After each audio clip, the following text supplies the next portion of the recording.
how has a social media ban in Nepal led to scenes like this and the Prime Minister resigning? Well, they're being called the Gen Z protests. I have so many questions. Are we really supposed to believe the narrative that they are spinning around that protest? I'm going to divide this into three parts. The first one is it a color revolution? And the questions around why it could very well be. The second part will be following the money. And the third part will be the key figures that are involved that are very suspicious. But first, a spontaneous revolutionary movement that apparently started on September 4th when 26 social media platforms were banned. Within a week, the youth rose up and overthrew their government and installed a new government in a week. I talked to Ahmed Caballo, the founder and CEO of African Stream. In that interview, we talked about how to spot a genuine revolutionary moment, because African Stream was one of the first media outlets to cover the revolutions in Nigeria and Burkina Faso. Ahmed talked about getting people on the streets, how difficult it is to genuinely mass mobilize. But there are two things that will get people on the street. The first one is a clear vision,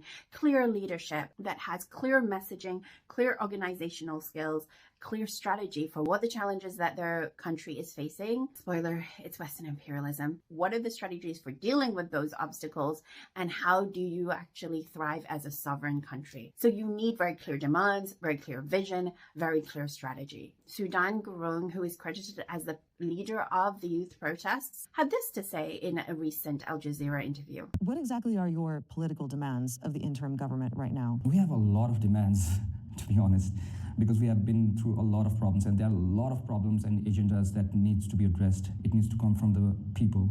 So we are collecting all the agenda from different people from different areas and different parts of our country.